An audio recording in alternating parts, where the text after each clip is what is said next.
yang akan memimpin jalannya presentasi kelompok 1. Pada kelompok 1 kali ini akan membahas tentang sejarah bahasa Indonesia yang beranggotakan Diandra Putri dengan NIM 21122, Putri Amanda dengan NIM 21124, Safira Himalia 21125. Selanjutnya untuk kelompok 1 yang ingin menyampaikan materi dipersilahkan. Silakan dipimpin berdoa terlebih dahulu ya, moderator, sebelum kelompok 1 presentasi. Silakan. Baik, Bapak, maaf. Untuk teman-teman semua, sebelum memulai presentasi pada malam hari ini, alangkah baiknya kita berdoa menurut kepercayaan kita masing-masing. Berdoa dimulai.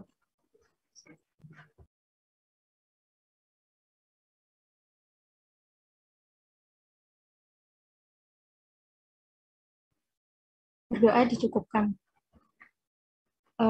Baik, untuk kelompok 1 dipersilahkan.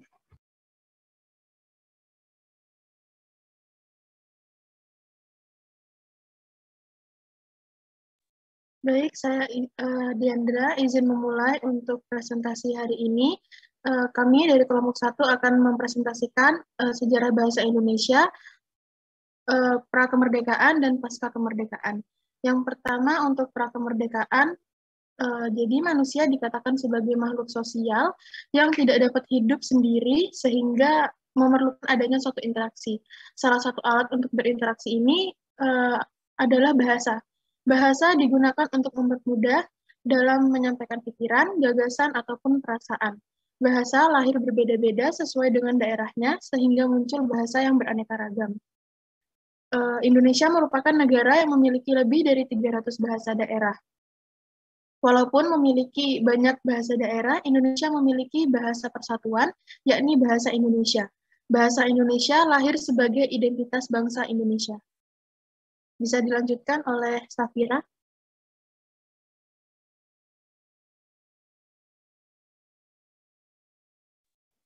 Baik, terima kasih Diandra. Kemudian selanjutnya asal mula bahasa Indonesia.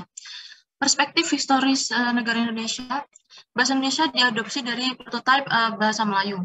Bahasa Melayu telah dipakai sebagai lingua franca selama berabad-abad sebelumnya di seluruh kawasan tanah air kita. Pada saat kemerdekaan, bangsa Indonesia memerlukan alat pemersatu dalam berinteraksi antar suku bangsa yang ada di Indonesia. Kemudian dipilihlah bahasa Melayu sebagai bahasa pemersatu bangsa di Indonesia. Pada peristiwa Sumpah Pemuda tanggal 28 Oktober 1928 ditetapkan bahasa Melayu menjadi bahasa Indonesia. Next.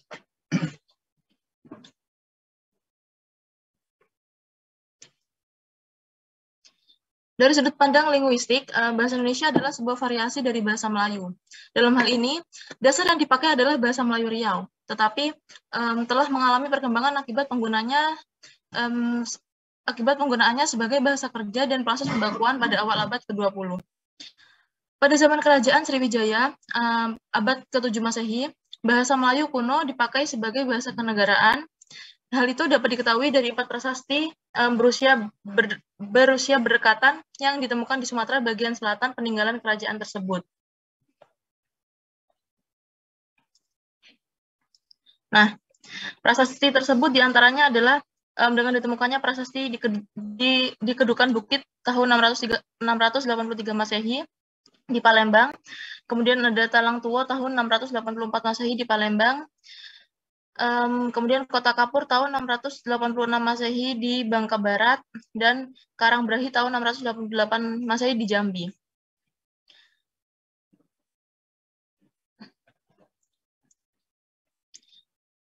Pada abad ke-15, berkembang bentuk yang dianggap sebagai bentuk resmi bahasa Melayu karena dipakai oleh Kesultanan Malaka, yang kelak disebut sebagai bahasa Melayu tinggi. Penggunaannya terbatas di kalangan keluarga kerajaan di sekitar Sumatera, Jawa, dan Semenanjung Malaya. Bahasa Melayu menjadi bahasa yang paling sopan dan paling tepat di kawasan Timur Jauh. Kemudian ejaan resmi bahasa Melayu pertama kali disusun oleh Khairil Anwar van Ophuijsen yang dibantu oleh Muhammad Taib Sultan Ibrahim dan Nawawi Sultan Makmur yang dimuat dalam Kitab Logat Melayu pada tahun 1801. Selanjutnya dilanjutkan oleh Diandra. Baik, saat ini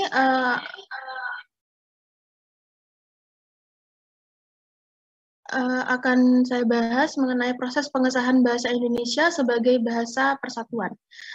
Pada zaman penjajahan Belanda pada awal abad ke-20, pemerintah kolonial Hindia Belanda ini melihat pegawai pribumi memiliki kemampuan memahami bahasa Belanda yang sangat rendah. Hal itu yang menyebabkan pemerintah kolonial Belanda ingin menggunakan bahasa Melayu untuk mempermudah komunikasi dengan patokan bahasa Melayu tinggi yang sudah mempunyai kitab-kitab rujukan.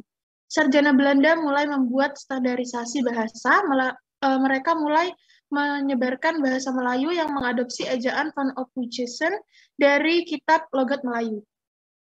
Penyebaran bahasa Melayu secara lebih luas lagi dengan dibentuknya Komisi for the Vol Lecture atau Komisi Bacaan Rakyat pada tahun 1908. Namun pada 1917 namanya diganti menjadi Balai Pustaka.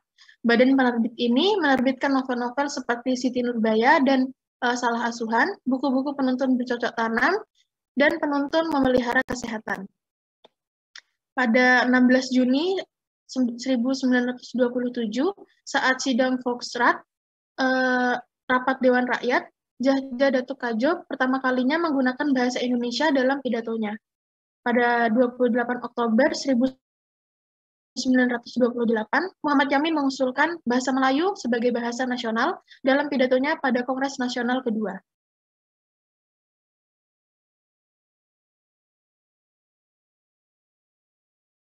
Lalu bahasa Indonesia secara resmi diakui sebagai bahasa persatuan bangsa pada saat Sumpah Pemuda.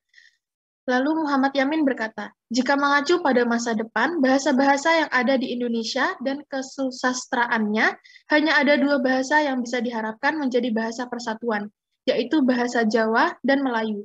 Namun, dari dua bahasa itu, bahasa Melayulah yang lambat laun akan menjadi bahasa pergaulan atau bahasa persatuan.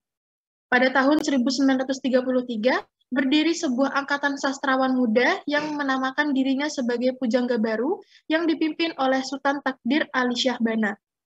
3 tahun kemudian, Sultan Takdir Ali Syahbana menyusun Tata Bahasa Baru Bahasa Indonesia. Pada tanggal 25 sampai 28 Juni 1938, dilangsungkan Kongres Bahasa Indonesia I di Solo. Pada 18 Agustus 1945, sehari setelah kemerdekaan, ditandatanganilah Undang-Undang Dasar 1945, yang pada bab 15, pasal 36, ditetapkan secara sah bahwa bahasa Indonesia adalah bahasa negara. Bisa next? Bisa dilanjutkan oleh Amanda. Baik, terima kasih Diandra. Pada masa kemerdekaan, ejaan merupakan keseluruhan aturan atau tata cara untuk menulis suatu bahasa, baik yang menyangkut lambang bunyi, penulisan kata, penulisan kalimat, maupun penggunaan tanda baca. Ejaan bahasa Indonesia mengalami beberapa kali perubahan-perubahan yang terjadi mempunyai tujuan untuk penyempurnaan. Setelah diresmikannya bahasa Melayu oleh Van Ophuijsen, yang kemudian berkembang menjadi bahasa Indonesia sehingga ditetapkan sebagai bahasa persatuan. Muncullah ejaan-ejaan baru. Yang pertama, next.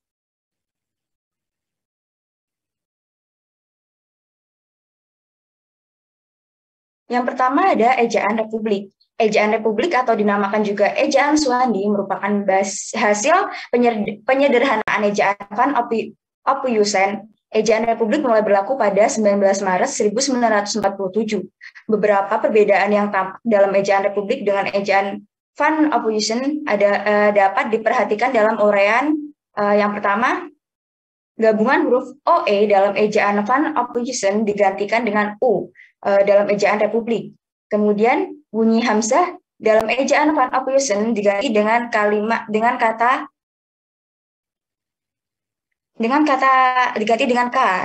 dalam ejaan republik.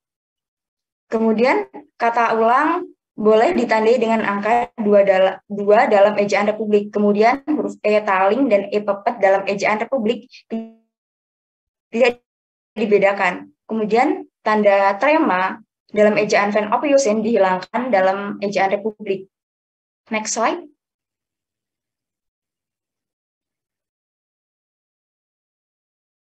Yang kedua ada ejaan pembaharuan. Ejaan pembaharuan merupakan suatu ejaan yang direncanakan untuk memperbarui ejaan Republik. Penyusunan ejaan ini dilakukan oleh Panitia Pembaharuan Ejaan Bahasa Indonesia. Salah satu hal yang menarik dalam konsep ejaan pembaharuan ialah disederhanakannya huruf-huruf yang berupa gabungan konsonan dengan huruf tunggal. Seperti gabungan konsonan DJ diubah menjadi J, gabungan konsonan TJ diubah menjadi TS, kemudian gabungan konsonan NG diubah menjadi N, kemudian gabungan konsonan NJ diubah menjadi N, kemudian gabungan konsonan SJ diubah menjadi S, kecuali itu gabungan vokal AI, AU, dan OI atau yang lazim disebut diftong ditulis berdasarkan pelafalannya yaitu menjadi I, AU, dan OI. Kemudian yang ketiga ada ejaan Melindo. Ejaan Melindo atau Melayu Indonesia merupakan hasil perumusan ejaan Melayu dan Indonesia pada tahun 1959. Perumusan ejaan Melindo ini diawali dengan diselenggarakannya Kongres Bahasa Indonesia yang kedua pada tahun 1945 di Medan, Sumatera Utara. Bentuk rumusan ejaan Melindo merupakan bentuk penyempurnaan dari ejaan sebelumnya. Namun, ejaan Melindo ini belum sempat dipergunakan karena pada masa-masa itu terjadi konfrontasi antara negara kita, Republik Indonesia, dengan pihak Malaysia. Kemudian yang keempat ada ejaan baru atau ejaan LBK. Ejaan baru pada dasarnya merupakan lanjutan dari usaha yang telah dirintis oleh Panitia Ejaan Melindo. Next slide.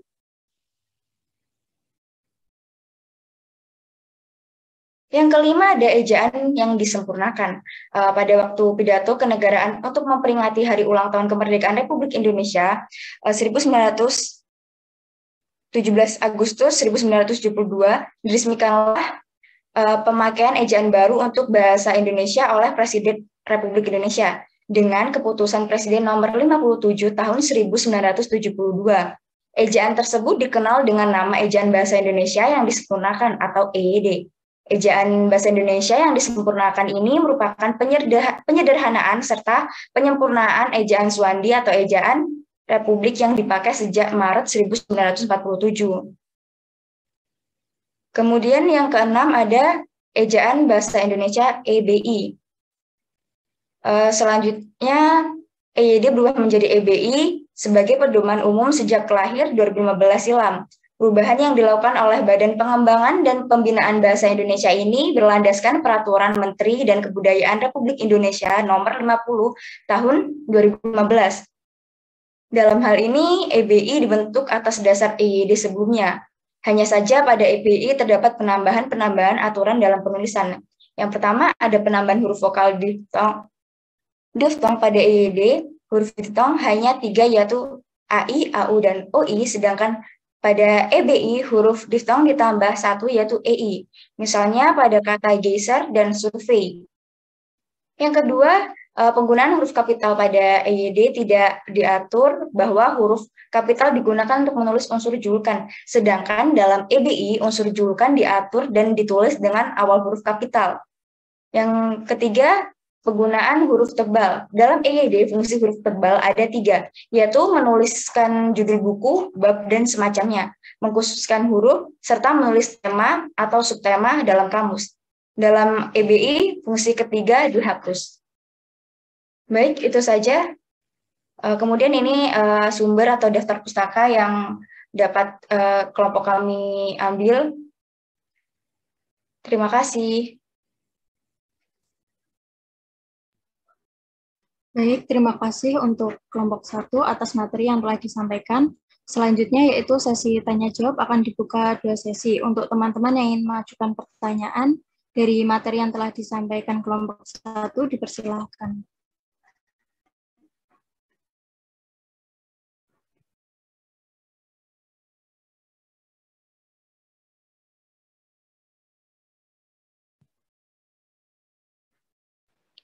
Silakan. Baik, untuk yang pertama. Yang mau bertanya. Untuk yang pertama, Anggi Salam. Baik, terima kasih atas kesempatannya. Sebelumnya perkenalkan, nama saya Anggi Salwa dengan NIM 21150 dari FKG. Pertanyaan saya adalah bagaimana pendapat dari kalian tentang masyarakat Indonesia yang lebih memilih menggunakan bahasa pergaulan dalam kehidupan sehari-hari. Sekian pertanyaan dari saya, terima kasih.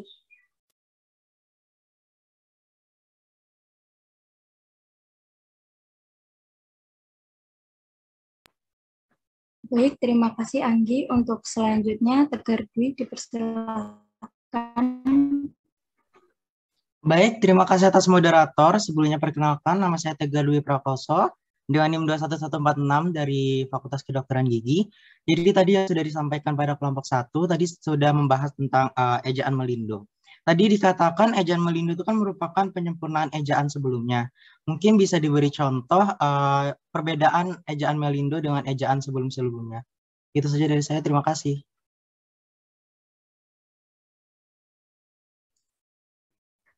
Terima kasih Tegar. Untuk selanjutnya, Angela Dian. Baik, terima kasih moderator atas waktu yang diberikan. Sebelumnya perkenalkan, nama saya Angela Dian, NIM 21147 dari kelompok 5. Seperti yang tadi sempat disampaikan oleh kelompok pertama, bahwa bahasa Indonesia yang kita gunakan saat ini telah melalui berbagai fase. Dari mulai fase di mana bahasa Indonesia ini sebagai bahasa persatuan, seperti yang diikrarkan dalam Kongres Kedua Sumpah Pemuda, kemudian berlanjut ke fase berikutnya di mana fase bahasa Indonesia ini sebagai bahasa resmi negara yang disahkan pada tanggal 18 Agustus 1945. Nah, kemudian dari beberapa sumber yang saya baca, beberapa ahli menyampaikan bahwa saat ini bahasa Indonesia memasuki fase di mana bahasa Indonesia ini harus mampu meningkatkan fungsinya menjadi bahasa internasional. Hal yang sama juga diamanatkan oleh Undang-Undang Nomor 24 Tahun 2009, Pasal 44 Ayat 1, di mana yang berbunyi pemerintah meningkatkan fungsi bahasa Indonesia menjadi bahasa internasional secara bertahap, sistematis, dan tentunya berkelanjutan. Pertanyaan saya, menurut kelompok 1, usaha-usaha seperti apa yang sampai saat ini sudah dilakukan, baik oleh pemerintah ataupun yang bisa dilakukan oleh kita sebagai masyarakat atau terkhusus sebagai mahasiswa untuk dapat meningkatkan eksistensi dari penggunaan bahasa Indonesia ini di kancah internasional. Sekian pertanyaan dari saya, terima kasih.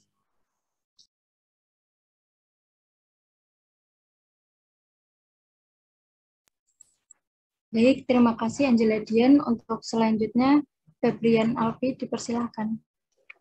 Baik, terima kasih atas kesempatannya, moderator. Perkenalkan, nama saya Febrian Alfi Anggita dengan NIM 2121 10 10 10 05. Pertanyaan saya, seperti yang telah dipresentasikan bahwa ejaan-ejaan bahasa Indonesia terus mengalami perkembangan. Lalu, apa sih yang melatar belakangi perkembangan ejaan terus berkembang hingga sekarang? Lalu, kira-kira menurut kelompok 1, setelah ejaan bahasa Indonesia atau yang disebut dengan EBI, apakah ada kemungkinan muncul ejaan yang baru? Terima kasih.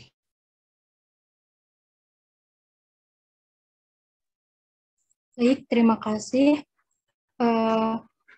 Mungkin pada sesi ini kami akan menerima 4 pertanyaan terlebih dahulu. Untuk teman-teman yang belum berkesempatan bertanya pada sesi 1 kali ini, mungkin pertanyaannya bisa disimpan dan disampaikan pada sesi kedua nanti.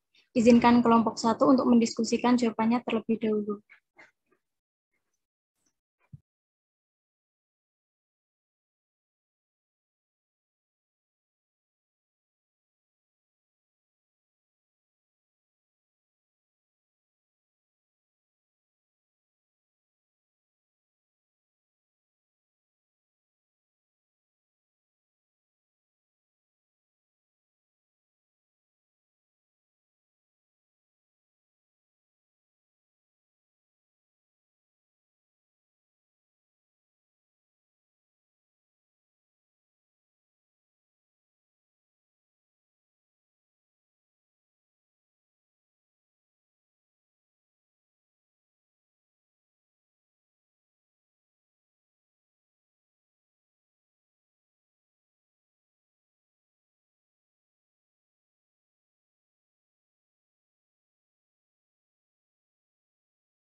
Izin masuk, moderator, saya izin menjawab pertanyaan dari Anggi Salwa.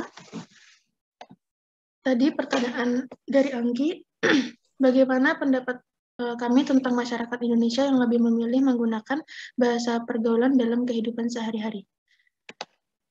Jadi pada era globalisasi ini menyebabkan masuknya bahasa asing dan bahasa pergaulan yang banyak digunakan oleh masyarakat Indonesia saat ini.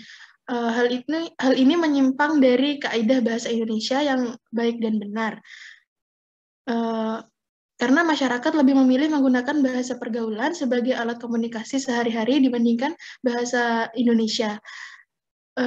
Untuk itu, kita sebagai masyarakat Indonesia, menurut kami wajib melestarikan bahasa Indonesia sebagai bahasa nasional. Pendapat kami mengenai masyarakat Indonesia yang lebih memilih menggunakan bahasa pergaulan dalam kehidupan sehari-harinya adalah normal, karena terkadang kita juga menggunakan bahasa-bahasa tersebut untuk berbaur dengan masyarakat lain, terutama menggunakan bahasa daerah. Tetapi kita sebagai masyarakat Indonesia tetap harus mengetahui, memahami, dan melestarikan bahasa Indonesia sebagai bahasa pemersatu bangsa Indonesia. Mungkin apa bisa diterima jawabannya, Anggi? Baik, dapat saya terima. Terima kasih, Diandra. Baik, terima kasih.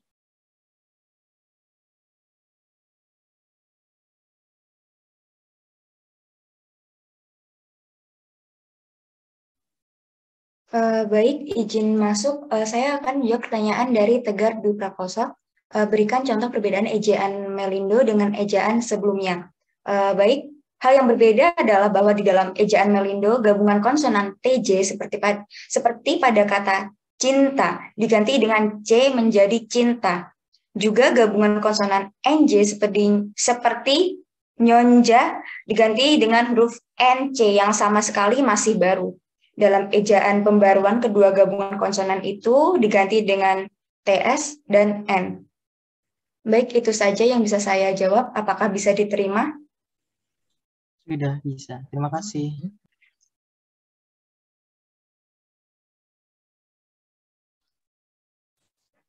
Baik, saya akan menjawab pertanyaan dari Febrian. Suara saya terdengar belum?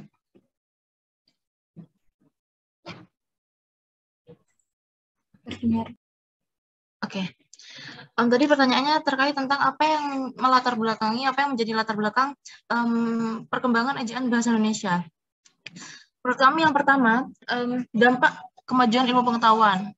Kemudian yang kedua, teknologi. Selanjutnya juga seni. Hal tersebut telah menyebabkan penggunaan bahasa Indonesia dalam berbagai ranah pemakaian, baik secara tulis maupun tulisan, menjadi semakin luas. Oleh karena itu, menurut kelompok kami, jika zaman dan teknologi masih terus berkembang, maka masih ada kemungkinan munculnya ejaan baru bahasa Indonesia. Apakah bisa diterima, Febrian? Baik, sudah cukup. Terima kasih. Oke, terima kasih kembali.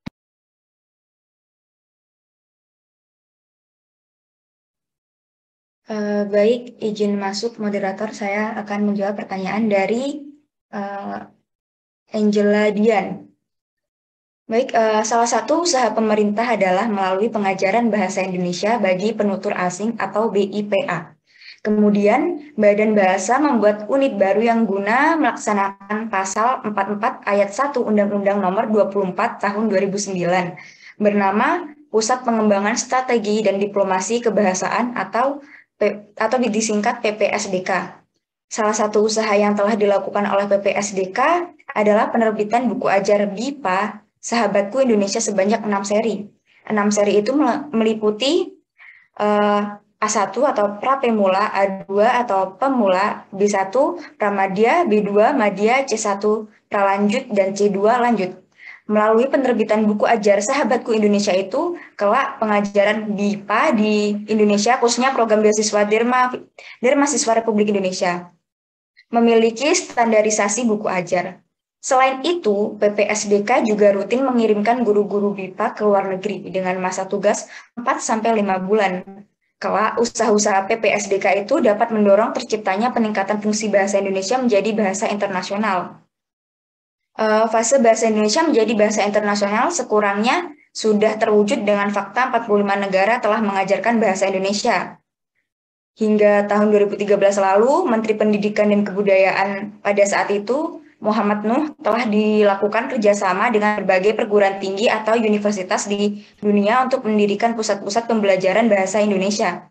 Salah satunya adalah Pusat Pembelajaran Bahasa Indonesia di Universitas Bahasa-Bahasa Asing Beijing atau Beijing Foreign Study University yang terletak di kota Beijing, Republik Rakyat Tiongkok. Itu saja yang bisa saya sampaikan. Apakah bisa diterima? Ya, cukup jelas. Terima kasih banyak.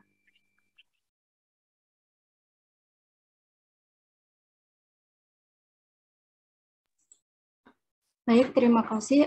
Dikarenakan ada satu sesi lagi untuk teman-teman yang ingin mengajukan pertanyaan, dipersilakan menulis di kolom chat dan izinkan kelompok 1 untuk mendiskusikannya.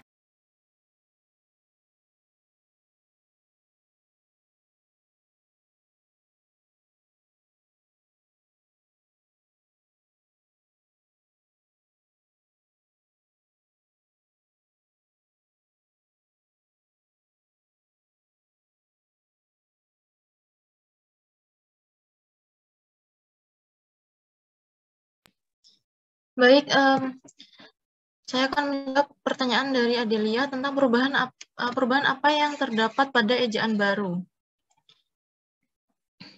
Perubahan yang terdapat pada ejaan baru.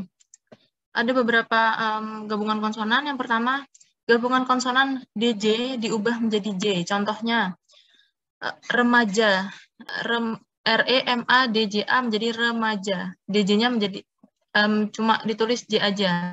Kemudian ada gabungan konsonan TJ diubah menjadi C. Seperti yang sudah disampaikan sama teman saya tadi. Cipta menjadi TJIPTA, cipta. Kemudian selanjutnya ada gabungan konsonan NJ diubah menjadi NY. Contohnya sunyi, tulisannya SUNJI menjadi sunyi, J-nya diganti Y. Kemudian ada gabungan konsonan SJ diubah menjadi SY. Contohnya syarat, SJARAT menjadi syarat, J-nya diganti Y, SYARAT. Kemudian selanjutnya ada gabungan konsonan CH diubah menjadi KH. Contohnya tahta. Tahtanya TACHTA, kemudian C-nya diganti K menjadi TAKHTA, tahta. Bisa diterima, Delia? Mohon maaf, izin memberikan feedback karena di sini jaringan sedang buruk karena sedang hujan, jadi saya hanya menangkap beberapa contoh kata. Yang pertama yaitu cipta. Cipta di sini TC menjadi C. Iya, benar, Adel. Terus yang remaja DJ menjadi J. Iya, benar. Terus di ejaan pembaruan di PPT tadi juga gabungan konsonan DJ diubah menjadi J. Terus apa bedanya dengan ejaan baru?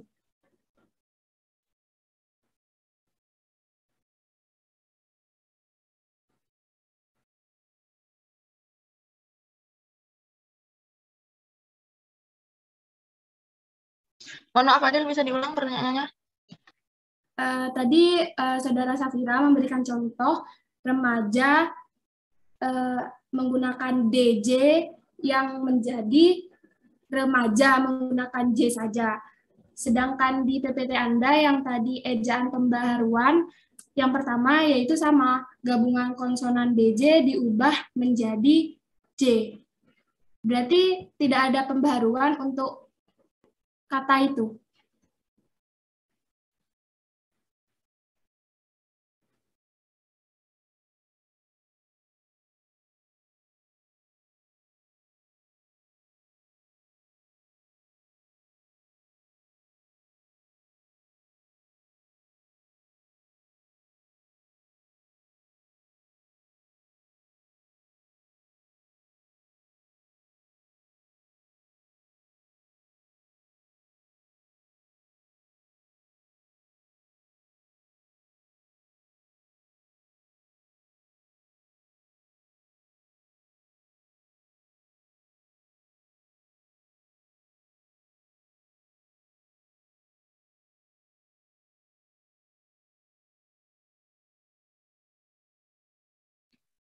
Oke, mohon maaf ya, Adil.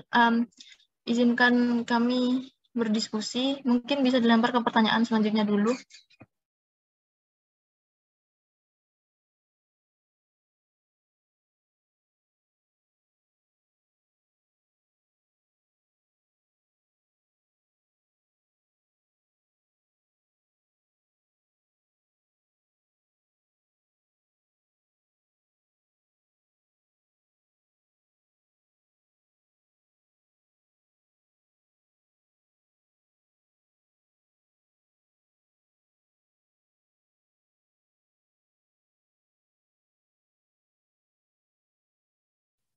Baik, izin masuk. Saya akan menjawab pertanyaan dari Yesinia Hanata Pasha. Apa yang melatar belakangi bahasa Indonesia Melayu ke bahasa Indonesia? Baik, berdasarkan PPT kami tadi dapat ditarik kesimpulan bahwa bahasa Melayu diangkat menjadi bahasa Indonesia karena bahasa Melayu telah digunakan sebagai bahasa pergaulan atau lingua franca di Nusantara, dan sistem bahasa Melayu sangat sederhana, mudah dipelajari karena dalam bahasa Melayu tidak dikenal tingkatan bahasa atau bahasa kasar dan bahasa halus. Itu saja yang bisa saya sampaikan. Apakah bisa diterima? Bisa. Baik, terima kasih. Baik, sebelumnya maaf menyela. Ingin melanjutkan pertanyaan dari Adil tadi. Berdasarkan apa yang sudah saya cari dan teman-teman, yang kita temukan di jurnal itu memang sama.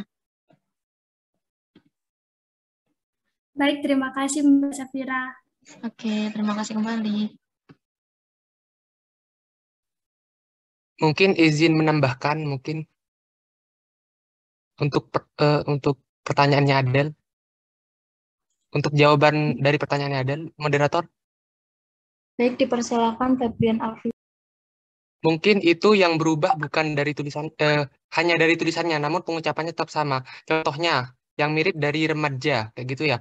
Itu penjajah, itu berubah menjadi penjajah, seperti itu. Jadi itu yang berubah hanya dari katanya saja, itu kan berasal dari dua huruf, ya kan? D dan J. Kemudian berubah menjadi J saja, seperti itu. Terima kasih.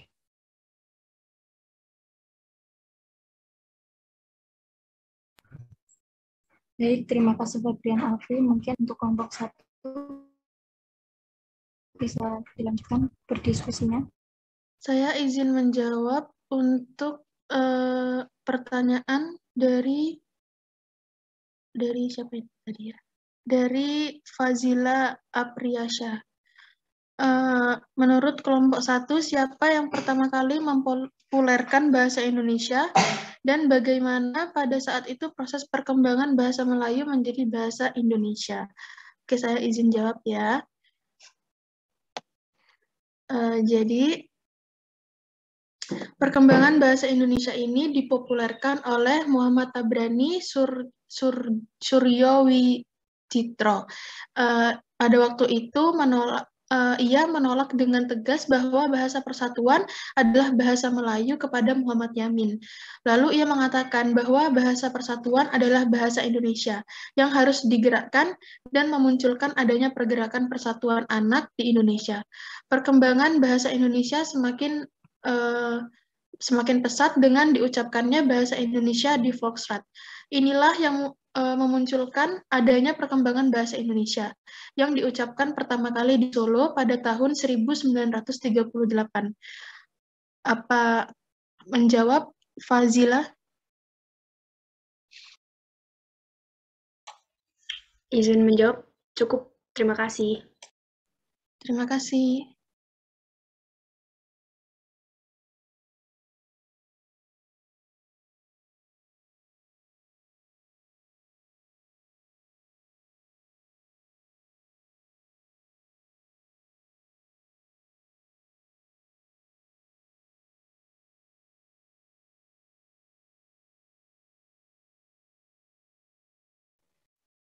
Izin masuk, moderator. Saya izin menjawab untuk pertanyaan dari Natasha Ayu. Ini kayaknya pertanyaan terakhir.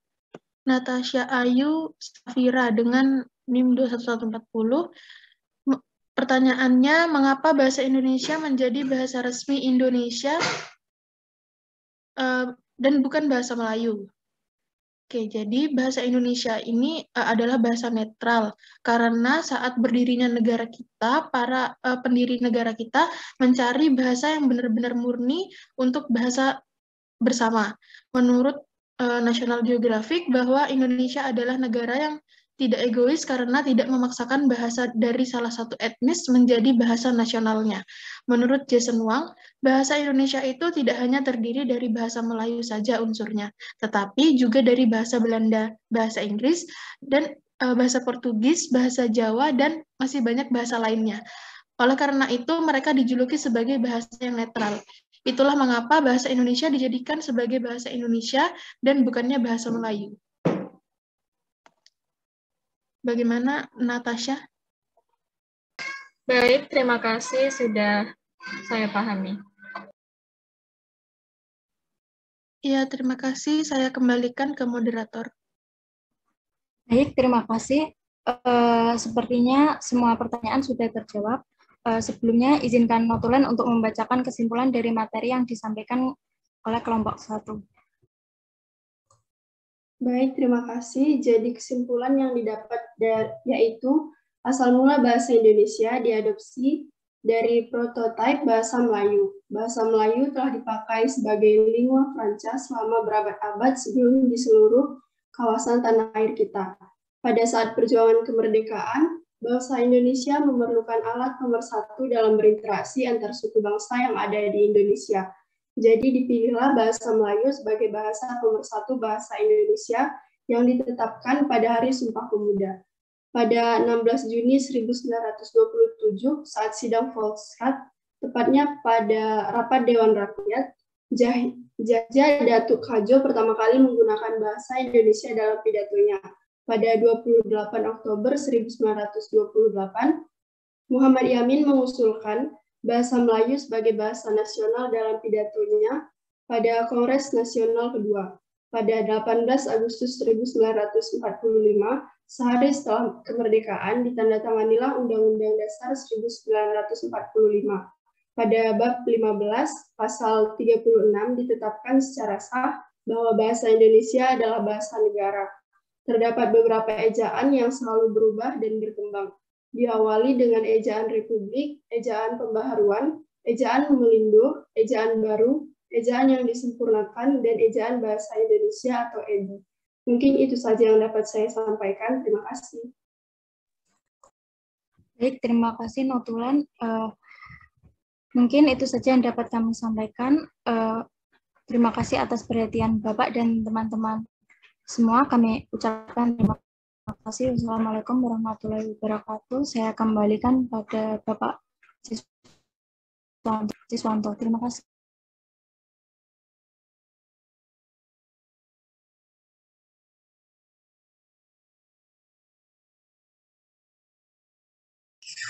Baik, terima kasih moderator.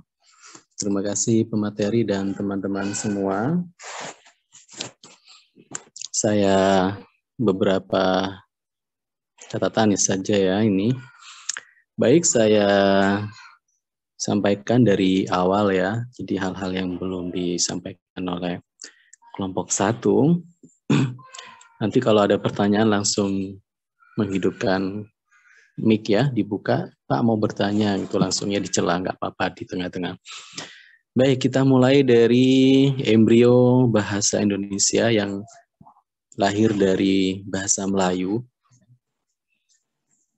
Jadi pada tahun 1952 apa 55 ya, pada Kongres Bahasa yang kedua itu diputuskan. Jadi sejak kemerdekaan ya sampai berapa tuh hampir 10 tahun ya, itu diteliti dan dipetakan ternyata bahasa Melayu itu memang benar adanya menjadi cikal bakal lahirnya bahasa Indonesia. Maka pada Kongres Pemuda yang kedua ditetapkan dan diakui oleh negara bahwa bahasa Melayu memang adalah atau dasar atau cikal bakal atau embrio adanya bahasa Indonesia. Hal ini selain tadi ya lingua franca tadi diperkuat oleh beberapa bukti ya bahwa pada zaman kerajaan pada abad ke-7 Kerajaan Sriwijaya waktu itu teman-teman itu udah ada informasi bahwa pelajar-pelajar atau intelektual-intelektual Cina belajar agama itu ke Nusantara, pada Kerajaan Sriwijaya. Nah, buku agama yang digunakan dalam belajar agama di Kerajaan Sriwijaya itu menggunakan bahasa pengantarnya adalah bahasa Melayu. Itu ya, teman-teman.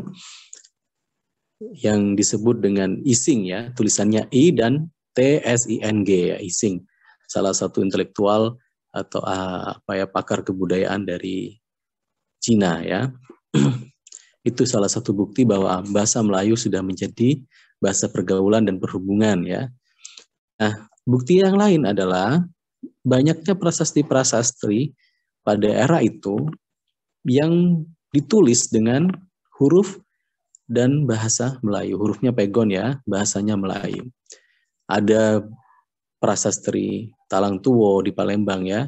Ada Kedukan Bukit juga di Palembang, di Bangka Belitung itu ada Bukit Kota Kapur ya di Bogor dan di beberapa tempat teman-teman. Itu prasasti-prasastinya banyak menggunakan bahasa Arab pegon dan Jawa tapi bahasanya Melayu. Itu bukti bahwa bahasa Melayu sudah menjadi lingua franca tadi ya, itu menguatkan persentasenya kelompok 1.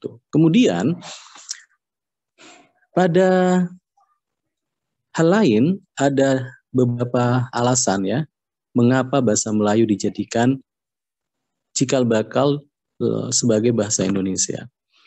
Banyak ya alasannya ya teman-teman, tidak hanya tadi ya selain lingua franca itu. Soekarno menentukan dan menetapkan bahwa bahasa Melayu sebagai embrio bahasa Indonesia ada beberapa pertimbangan. Pertama, bahasa Melayu Riau, yang dipilih bahasa Melayu Riau ya teman-teman. Menurut Soekarno itu, bahasa Melayu Riau satu-satunya bahasa Melayu yang masih murni, tidak terkontaminasi oleh bahasa-bahasa yang berkembang saat itu, khususnya bahasa Cina ya teman-teman. Teman-teman perlu diketahui bahwa pada abad ke-7 bangsa Cina itu sudah malang melintang di Nusantara kita ya. Dan otomatis mereka harus belajar bahasa Melayu dengan dialek Cina. Dan itu mempengaruhi itu ya. Jadi bahasa Melayu yang berkembang menjadi bahasa Indonesia itu adalah bahasa pasar. Bahasa pasar itu maksudnya bahasa pergaulan sehari-hari yang ada di luar istana. Jadi perlu diketahui ya teman-teman bahwa bahasa Melayu itu ada yang berkembang digunakan di dalam istana dan ada yang di luar istana, yang itu yang disebut dengan bahasa pasar. Itulah yang kemudian berkembang ya teman-teman. Mengapa memilih itu? Karena apa ya, lebih luas, lebih longgar dan mudah untuk dikuasai bahasa Melayunya. Bisa dipraktekkan itu cukup mudah. Terus alasan yang kedua Soekarno selain bahasa Melayu Riau yang dipilih, alasan Soekarno menetapkan bahasa Melayu sebagai cikal bakal bahasa Indonesia ingin menumbuhkan rasa patriotisme di negara-negara semenanjung Melayu. Jadi tolong dicatat ya teman-teman, ternyata itu benar. Setelah Indonesia merdeka, kemudian ada beberapa negara-negara tetangga kita, Malaysia, Singapura, kemudian mampu menjadi negara yang mandiri, merdeka di atas kakinya sendiri. Dan dengan menggunakan bahasa Melayu, sampai sekarang menjadi bahasa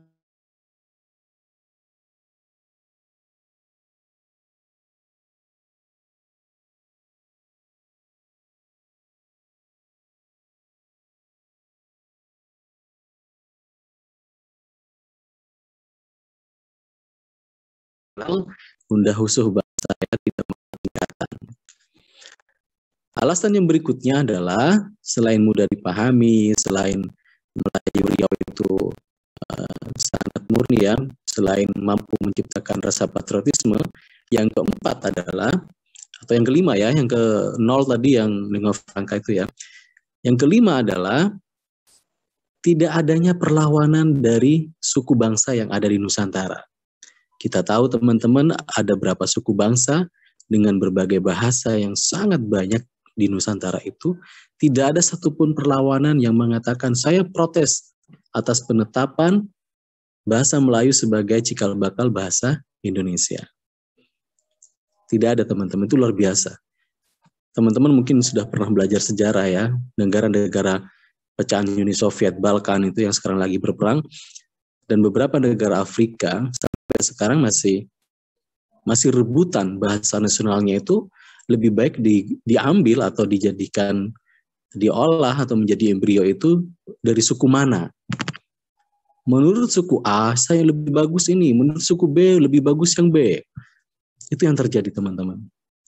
Sangat miris ya. Luar biasa kita dianugerahi oleh Tuhan Yang Maha Esa bahwa memiliki bahasa tanpa harus kita bertikai sesama saudara sebangsa dan setanah air. Itu beberapa alasan ya, teman-teman. Itu secara de facto. Secara de facto, kita lanjutkan lagi setelah era kerajaan masuk ke pra-kemerdekaan. Pada pra-kemerdekaan, sejarah perkembangan bahasa Indonesia itu tidak bisa lepas dari perjuangan kemerdekaan ya. Ada beberapa organisasi pemuda, baik yang di dalam negeri maupun yang di luar negeri, ketika masih muda-mudanya Ki Hajar Dewantara, Bung Hatta, yang kuliah dan belajar ya di Bung Hatta di luar itu sudah merumuskan ada Indonesia, ada kata Indonesia, tetapi belum merumuskan atau mencetuskan bahasa Indonesia.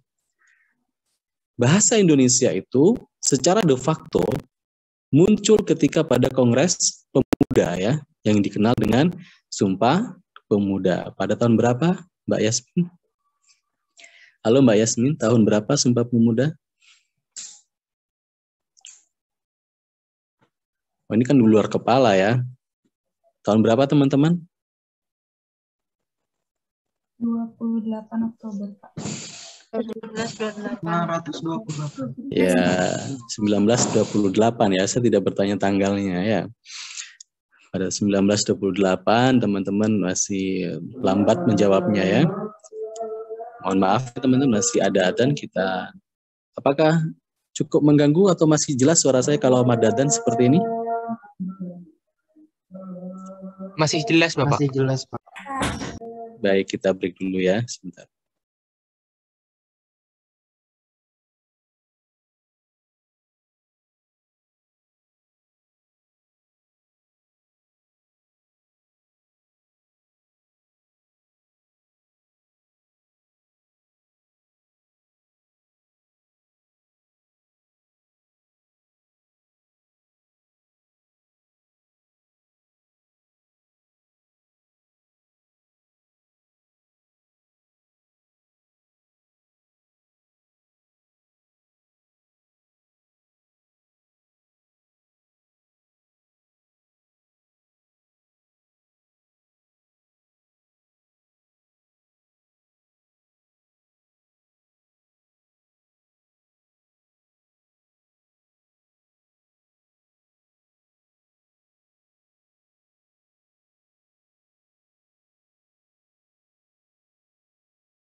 Baik, saya lanjutkan ya, terkait dengan Sumpah Pemuda.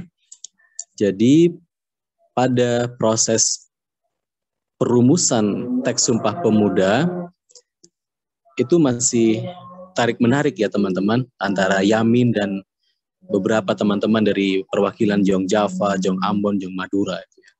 Jadi teks pertama kali yang disodorkan oleh Muhammad Yamin di sidang pemuda waktu itu, di Kongres Pemuda, tidak ada nama bahasa Indonesia. Jadi bahasa persatuan mereka masih bahasa Melayu. Nah, kemudian di forum itu akhirnya ditunda, diskurs, dan ada lobby-lobby bahwa akhirnya ada perwakilan. Siapa ini yang mencetuskan pertama kali bahasa Indonesia di Sumpah Pemuda? Ada yang ingat? Namanya siapa dan dari mana? Wah, ini repot ini teman-teman. Katanya sudah 12 tahun belajar bahasa Indonesia. Sekarang cepat-cepatan nyari Google ya. Kemudian ada satu pemuda ya, perwakilan dari Madura, Pamekasan Madura. Dan dari Pamekasan di sini Madura, itulah orang yang berjasa pertama kali menentang teks Sumpah Pemuda yang menyatakan bahasa Melayu sebagai bahasa persatuan nasional. Kemudian pemuda dari Madura itu yang bernama Ahmad Tabrani, yang sekarang jadi masih proses ini ya, proses pengajuan pahlawan nasional, mengajukan bahwa kata Melayu diganti dengan Indonesia. Jadi bahasa Indonesia sebagai bahasa persatuan nasional. Disitulah secara de facto ya kelahiran bahasa Indonesia. Jadi cukup panjang teman-teman ya secara perkembangan lahirnya bahasa Indonesia. Nah, secara de jure atau secara yuridis, bahasa Indonesia mungkin tadi sudah dijelaskan ya bahwa secara hukum, secara konstitusi, bahasa Indonesia lahir setelah 1 hari setelah Indonesia merdeka. Ketika pada tanggal 18 Agustus 1945 menetapkan lambang dan simbol negara, maka di dalamnya ada bahasa Indonesia sebagai bahasa nasional dan bahasa resmi kenegaraan termaktub dalam pasal 30 berapa teman-teman? Halo Tiffany, 30 berapa?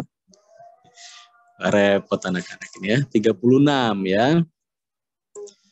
Itulah secara yuridis ya. Jadi secara de facto dan yuridis sudah paham ya teman-teman. Kemudian tadi lebih banyak berbicara secara perkembangan ejaan ya. Saya tambahkan yang lain. Beberapa peristiwa kebahasaan ya setelah ditetapkan secara hukum ya. Setelah 1945 itu ke depan terus ada ya, ada banyak pertemuan-pertemuan kongres kebahasaan yang melahirkan beberapa produk. Saya mau bertanya kepada siapa di sini nih, Mas Febrian ya. Halo Mas Febrian, bisa dibuka mic-nya? Iya Bapak. Ya, saya bertanya kemudian menyimpulkan pada satu orang ya. Mas Febrian, sudah pernah memegang Kamus Besar Bahasa Indonesia? Sudah Bapak. Sudah ya. Sudah pernah memiliki di rumah? Tidak Bapak. Tidak ya. Dan saya yakin tidak mau bertanya lagi ke yang lain, dan yang lain juga yakin belum memiliki ya. Sudah download aplikasi Kamus Ada, offline? Bapak. Ada. Ya, minimal ada offline-nya ya. Mas Febrian, tahu kira-kira tahun berapa itu lahir Kamus Besar Bahasa Indonesia? Kurang tahu Bapak. Ya, kurang tahu ya. Yang lain sudah bekerja di Google? Nah, coba dicari pada tahun 19 berapa? 51, Pak. Ya, masih berupa 65.000 kata ya waktu itu. Sekarang sudah banyak sekali. Itu ya teman-teman. Kemudian, apalagi teman-teman? Apakah semua bahasa di dunia ini memiliki kamus? Yakin teman-teman? Afrika Selatan memiliki kamus. Afrika Selatan bahasanya bahasa Inggris ya. Ukraina misalnya yang diserang Rusia sekarang itu, apakah ada kamus kebangsaannya bahasa Ukraina? Belum tentu ya. Jangan-jangan belum punya kamus bahasa resmi negaranya. Jadi yang memiliki kamus ya bahasa yang ada di dunia ini tidak banyak teman-teman. Kita luar biasa bangga ya. Kemudian pada peristiwa kebahasaan yang lain kita masuk lagi lompat yang lebih up to date ya pada tahun 2010-an itu. Ada yang dikenal dengan TOEFL-nya bahasa Indonesia. Halo Mbak Verlin. Mbak Verlin pernah tahu tidak TOEFL-nya bahasa Indonesia itu apa? Bahasa Indonesia punya TOEFL loh, ada ya, namanya apa? Ada yang tahu? Kita harus bangga ya teman-teman, tidak semua bahasa di dunia ini memiliki TOEFL atau uji apa? Uji kemahiran bahasa Indonesia. Ya, atau disebut UKBI. Ya, sudah pernah tes teman-teman? Sudah pernah menguji kemahiran berbahasanya? Saya khawatir teman-teman udah mahasiswa malah nilainya di bawah anak SMA itu ya. Itu teman-teman ya. Jadi bahasa Indonesia sudah berkembang jauh ya teman-teman. Selain punya kamus juga punya TOEFL ya, dan beberapa kota-kota, negara-negara di dunia yang mempelajari bahasa Indonesia. Tuh, kemudian berkembang ejaan-ejaan itu berkembang berapa ya? 9 kali kalau tidak salah ya. Yang terakhir ejaannya adalah EBI ya, Pedoman Umum Ejaan Bahasa Indonesia. Tadi nggak tahu sudah disinggung atau belum. Jadi yang terbaru ejaannya adalah Pedoman Umum Ejaan Bahasa Indonesia yang dicetuskan oleh Menteri, siapa? Menteri yang dipecat oleh Jokowi, kemudian jadi gubernur. Anies Halo, Baswedan, Bapak. Anies Baswedan ya. Ketika itu Anies Baswedan mengubah ejaan karena perkembangan bahasa Indonesia sudah sangat pesat ya, khususnya dipengaruhi oleh teknologi, pengetahuan dan teknologi. Salah satunya adalah dalam bahasa Indonesia diatur bagaimana kita menyebut smartphone menjadi apa? Bahasa Indonesianya smartphone? Gawai. Gawai, Bapak. Telepon pintar ya. Kalau gadget itu gawai.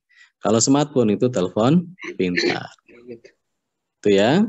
Kalau netizen yang maha benar bahasa Indonesianya apa? Netizen, Pak. Iya, netizen itu bahasa Indonesianya apa? Malah netizen. Ya Allah, Rabbi. Apa? Warganet. Warganet ya. Kalau misalnya laptop bahasa Indonesianya apa? Bingung wes. Nyari Google semuanya.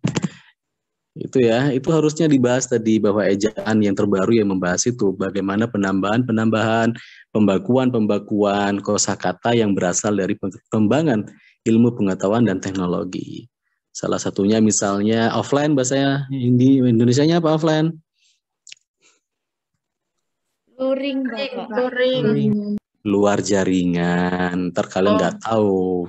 Luring itu akronim ya. Kalau online, apa bahasa Indonesianya? Dalam jaringan. Dalam jaringan. Ya, itu. Banyak sekali ya teman-teman, dan sekarang sampai berkembang juga ada bahasa-bahasa gaul ya, bahasa-bahasa slang dan sebagainya. Yang terbaru sepertinya saya pahami Besti ya. Halo Besti itu. Mungkin kalian sudah sering menggunakan Besti ya. Silakan digunakan teman-teman kalau konteksnya memang perlu menggunakan itu. Ya, kalau misalnya ketemu teman yang lebay misalnya, boleh loh digunakan ya, biar kalian juga ikut-ikutan lebay gitu. Kalau kalian nggak mau ya udah nggak usah digunakan ya. Itu ada tempatnya tersendiri. Berbahasa itu diatur dalam undang-undang ya teman-teman. Ada konteks, ada kondisi dan situasi yang mengatur. Jadi jangan kemudian kalian setelah belajar MKU Bahasa Indonesia tiba-tiba kamu salah itu bahasanya, nggak baku. Beda ya. Jadi ada konteks atau situasi dan kondisi yang mempengaruhi orang berbahasa. Kapan saya harus lebay, kapan saya harus resmi, kapan saya harus non-formal, santai, dan sebagainya. Itu ya teman-teman, terkait dengan sejarah perkembangan bahasa Indonesia. Secara singkat, pertanyaannya sekarang adalah, silakan dijawab ya. Mbak Arum, halo Mbak Arum. Nggih, Pak. Ya, Mbak Arum, mengapa di awal pertemuan ini belajar bahasa Indonesia di awal pertemuan ini dimulai dari sejarah? Mengapa? Mengapa harus belajar sejarah terlebih dahulu sebelum belajar materi yang lain terkait dengan bahasa Indonesia? Apa kira-kira alasannya?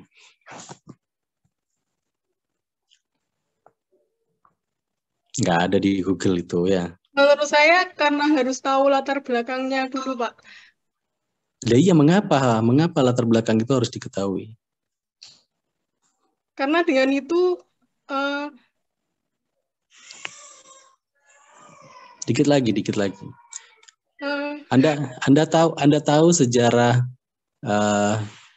rumah Anda yang ditempati sekarang? Tahu sejarahnya? Tahu, Pak. Tahu. Kira-kira siapa yang membangun? Bapak Ibu? Iya. Ya, betul. Beda tidak rumah itu dibangun Bapak Ibu, kemudian rumah diberi tetangga? Beda tidak? Beda rasanya? Iya, Pak. Beda. Apa? Dirasa apa yang beda? Rumah yang dibangun sendiri oleh keluarga, rumah yang diberi tetangga, di mana terletak perbedaan rasanya? Ada sejarahnya, Pak. Ada ceritanya di baliknya. Loh, iya, dia itu. Ya. Itu kan menimbulkan rasa yang berbeda. Nah, rasa apa itu? Anda sekarang punya telepon Android? Iya. Gawai punya ya? Oke. Beli sendiri apa dikasih tetangga? Beli sendiri. Mungkin rasa kepemilikan, Pak. Iya, rasa kepemilikan itu kemudian tahu sejarahnya, itu kira-kira yang membedakan kan rasa. Nah, rasa apa itu? Rasa ini. Ya, itu kan lagu ya. Putri Deborah mungkin, rasa apa? Selain sebelum memiliki, rasa apa yang pertama? Mungkin rasa bangga. Rasa bangga, ya. Rasa bangga. Yang pertama yang dibahas yang dibidik dari sejarah itu adalah rasa bangga. Itulah yang membedakan teman-teman. Jadi mulai sekarang teman-teman dicoba dievaluasi. Saya bangga dengan baju saya. Mengapa bangga? Pertanyaannya seperti itu. Saya mampu membelinya dengan menabung, bekerja, dan sebagainya. Beda kan ya? Saya bangga memperjuangkan kisah cinta saya, pacar saya. Karena saya nggak gampang mendapatkan pacar saya gitu. Saya ada hal-hal yang usaha dan ada juga halangan dan sebagainya. Mungkin berbeda nanti rasa bangganya ketika Anda memiliki pacar hasil dari nelikung, itu beda banget. Ya, itu beda. Hasil nikung dengan hasil jeripayah itu berbeda ya. Itu contohnya, jangan diikuti ya, ntar disuruh saya nikung-nikung nanti ya. Itu ya teman-teman. Nah, dalam rasa bangga itu akan bisa dibangun dari ketika kita tahu latar belakang dan historisnya. Itu ya teman-teman, jangan sampai kalian bilang saya bangga padamu tanpa tahu ceritanya. Orang yang bangga pasti tahu ceritanya. Itu ya teman-teman. Apalagi yang dibidik kira-kira? Setelah bangga baru apa tadi? Halo? Tadi itu loh apa kira-kira? Tadi sudah disebutkan sih teman-teman kalian. Rasa memiliki, Pak. Nah, memiliki itu ada pada rasa apa? Bangga. Orang dikatakan memiliki apabila dia rasa cinta, Bapak. Betul. Cinta itu harus memiliki. Ya, jadi jangan sampai kalian saya mencintaimu tapi tidak memiliki. Itu namanya cinta bertepuk sebelah kanan. Itu namanya berbeda keyakinan ya. Tegar yakin, ternyata Yasmin tidak yakin. Itu berbeda keyakinan. Itu nggak boleh ya, ada cinta nggak harus memiliki, itu alasan yang dicari-cari ya. Cinta itu harus memiliki. Kalau tidak memiliki, apanya yang mau dicintai? Apanya yang mau dibanggakan? Kan nggak ada.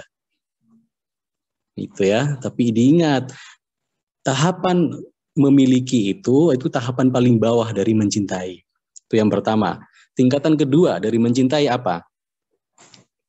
Jadi kita memiliki bahasa Indonesia, bangga dengan bahasa Indonesia. Tingkatan di atas memiliki apa? Dari mencintai apa? Masa kalian nggak paham? Paham banget kan, punya pacar kalian semuanya. Setelah menyayangi, Bapak. Nggak punya ayam dan nyaman, menyayangi, Pak. Menjaga, melestari, itu namanya melestari. Mempertahankan, Pak. Iya, menyayangi, menjaga, mempertahankan, itu namanya melestarikan. Ya. Pelestarian itu di dalamnya ada perawatan, ya, ada penjagaan. Jadi kalau kalian tidak pernah di WA, itu sama halnya kalian hanya dimiliki tapi tidak dilestarikan. Tidak dijaga perasaannya, komitmennya tidak dijaga, dan sebagainya. Yang paling tinggi dari mencintai.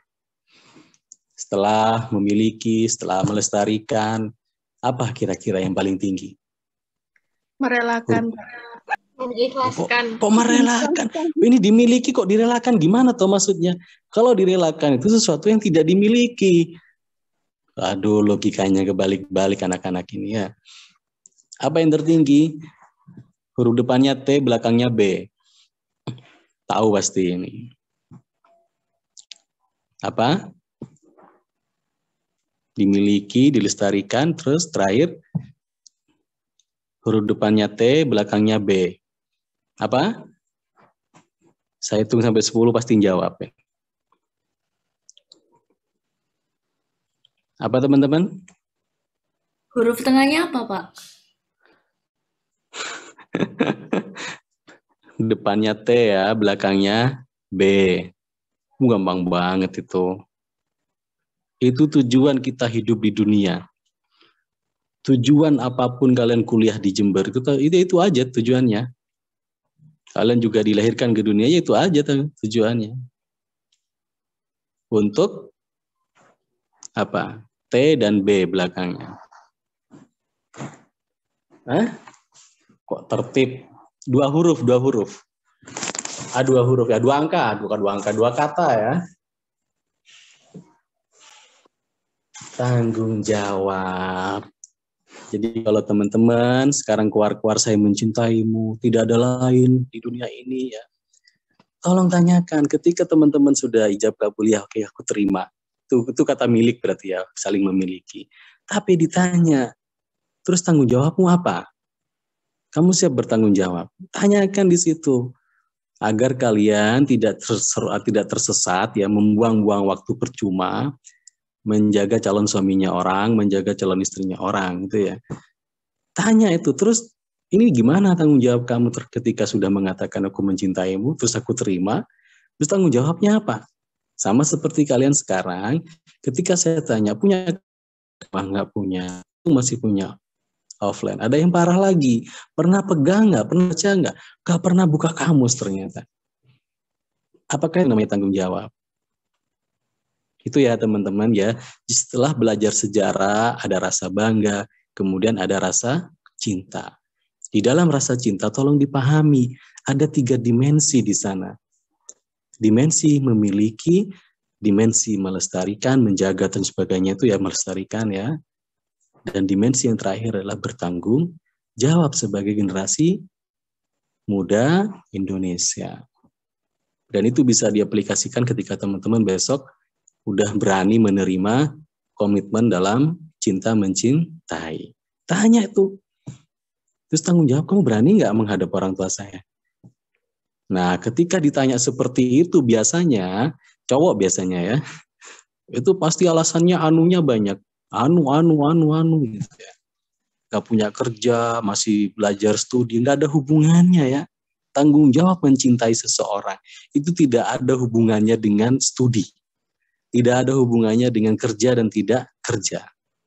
Itu namanya komitmen yang ada di wilayah psikologis. Komitmen yang ada di wilayah mental. Tidak ada hubungannya dengan pekerjaan. Tidak ada hubungannya dengan status kita masih mahasiswa. Nggak bisa ya. Berarti ketika dia tidak mampu menjawab itu, ya dia udah nggak sanggup. Cintanya bukan cinta itu. Masih bayang-bayang gitu ya. Itu ya teman-teman, kuliah maghrib tentang cinta malam hari ini. Semoga bermanfaat teman-teman semuanya. Terima kasih banyak, selamat malam. Sehat selalu bersama keluarga. Saya akhiri, saya kembalikan kepada moderator. Silakan ditutup moderator. Assalamualaikum warahmatullahi wabarakatuh. Waalaikumsalam. Terima kasih Bapak. Untuk teman-teman, sebelum menutup kuliah di malam hari ini, alangkah baiknya kita menutup dengan doa. Doa dimulai.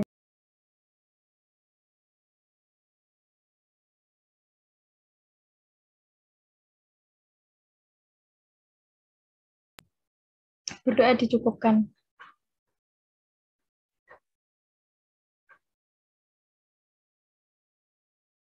Silakan ditutup dan dibubarkan. Baik, untuk teman-teman diserahkan untuk live Zoom meeting-nya. Bapak permisi.